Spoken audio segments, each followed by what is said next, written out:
8 साल का मासूम सा मोहित रात को रोते हुए अपनी दादी से बोला, दादी, क्या मैं आपको तंग करता हूं?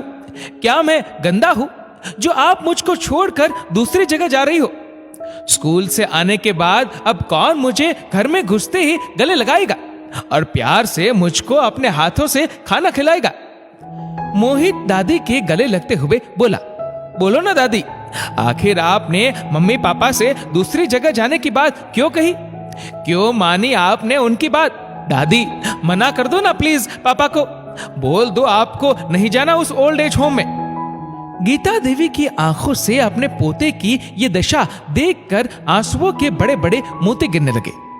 गीता देवी ये समझ नहीं पा रही थी कि अपने इस अबोध बच्चे को वह ये कैसे समझाए कि वह अपने इस लाडले से एक मिनट भी दूर नहीं होना चाहती।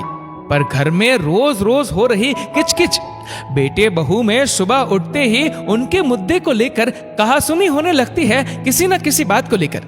बेटा बहू दोनों नौकरी पेशा है, दोनों अपनी जिंदगी में इतने व्यस्त है कि उनको गीता देवी की जिम्मेदारी अपनी तरक्की में रुकावट लगने लगी है।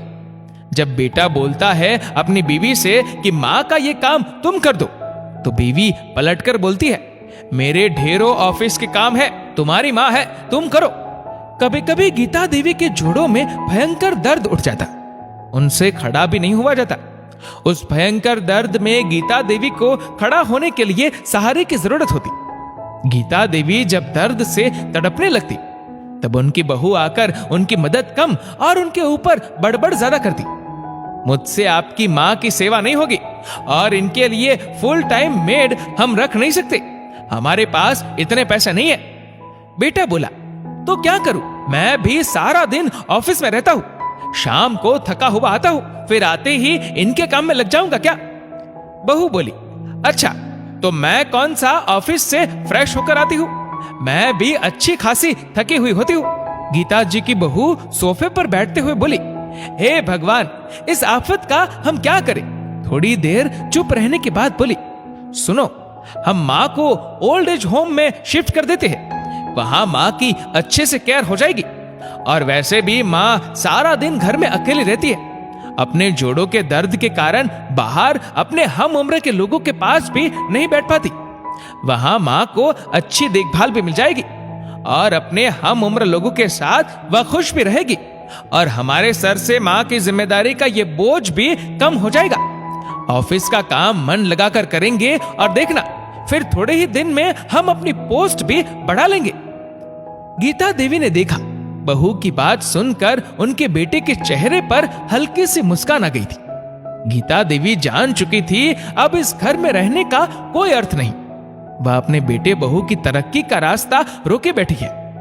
बेटा बहू कुछ बोलते इससे पहले गीता देवी उनके पास गई और बोली, अरे बहू, तूने तो मेरे मन की बात कह दी, मैं तो खुद तुम लोगों से ये बात करने वाली थी। मेरी सहेली भी वहां रहती है और वह बता रही थी वहां बहुत खुश है, अपने हम उम्र लोगों के साथ टाइम कैसे बीत जाता है पता ही नहीं चलता। तुम दोनों ऐसा करो, कल ही मुझको ओल्ड एज होम छोड़कर आ जाओ।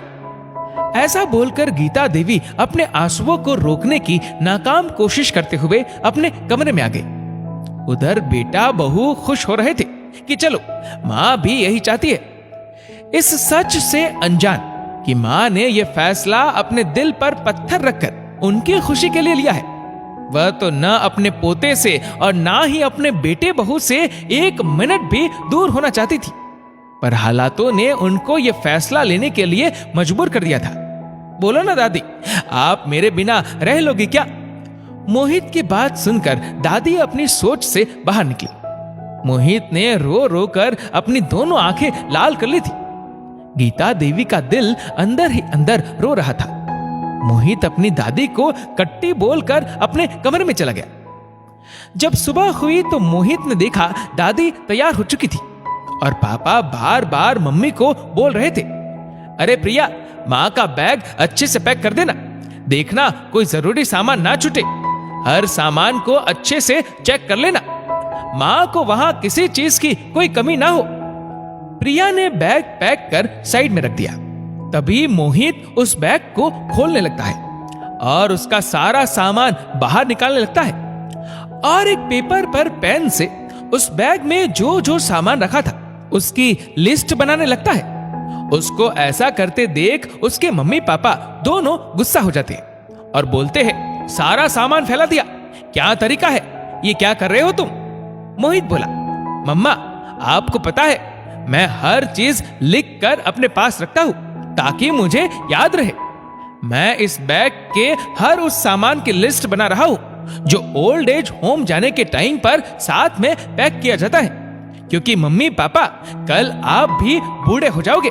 मैं ऑफिस जाऊंगा, मेरी बीवी भी ऑफिस जाएगी, मेरे पास आपके काम करने का टाइम नहीं होगा, तो हम दोनों आपको जब ओल्ड एज होम लेकर जाए तो ये सारा सामान उस बैग में पैक कर दे। मुझसे कोई गलती ना हो इसलिए आपसे सीख रहा हूं। ये लिस्ट मैं मेरे पास रखूंगा ताकि कोई चीज भूल ना जाऊं, क्योंकि बुढ़ापा तो सबके आता है, आपके भी धीरे धीरे आ रहा है। मोहित के मम्मी पापा के मुंह पर जैसे किसी ने ताला लगा दिया था। जड़ से होकर वह एक दूसरे को देखने लगे। दोनों के हाथ पांव में कपकपी सी होने लगी। दोनों धम से सोफे पर बैठ गए और गीता देवी को टकटके लगाकर देखने लगे। दोनों को गीता देवी की जगह अपनी जगह दिखाई देने लगी। दोनों ने एक दूसरे को देखा और मोहित से सामान का बैग लेकर उसको मां की अलमारी में अंदर उनके रूम में रखने चले गए। दोनों को समझ आ गया था कि अगर आज ये सामान का बैग यहां से निकल गया तो समझो एक दिन उनका बैग भी ऐसे ही तैयार होकर उनके साथ निकल जाएगा। मोहित अपनी दादी के आंसुओं को अपने छोटे छोटे हाथों से पोंछते हुए बोला, बूढ़े लोग ओल्ड एज होम में नहीं, अपने खुद के घर में अपनों के बीच में सबसे खुश रहते हैं दादी। आपका बोला गया झूठ आपकी रोती हुई आंखों से मैंने जान लिया था दादी। गीता देवी ने अपने पोते को कसकर गले से लगा लिया। सच कहा था उनके पोते ने। गीता देवी ओल्ड एज होम चली तो जरूर जाती, पर उनकी सांसें तो इसी घर में रहती। उधर मोहित के मम्मी पापा मां की देखभाल की जिम्मेदारी दोनों साथ में मिलकर करने की बातें बड़े प्यार से कर रहे थे। अब सब कुछ सही हो गया था। कभी भी जवानी की ताकत में ये मत भूले कि आप बुढ़ापे से बचे रहेंगे या आप बूढ़े नहीं होंगे। एक दिन बुढ़ापा आपको भी अपनी गिरफ्त में जकड़ लेगा। आपको भी किसी सहारे की जरूरत पड़ेगी, इसलिए किसी के बुढ़ापे का सहारा बनिए ताकि आपको भी आपके बुढ़ापे में सहारा मिल सके। दोस्तों, इस वीडियो को लेकर आपकी क्या राय है नीचे कमेंट करके जरूर बताएगा। और अगर आपको वीडियो अच्छा लगा हो तो इस वीडियो को लाइक करेगा, शेयर करेगा ज्यादा से ज्यादा लोगों तक। और ऐसी ही और भी इंस्पिरेशनल वीडियोस के लिए सब्सक्राइब करें हमारे यूट्यूब चैनल को और फेसबुक पर फॉलो करें हमारे पेज को। धन्यवाद।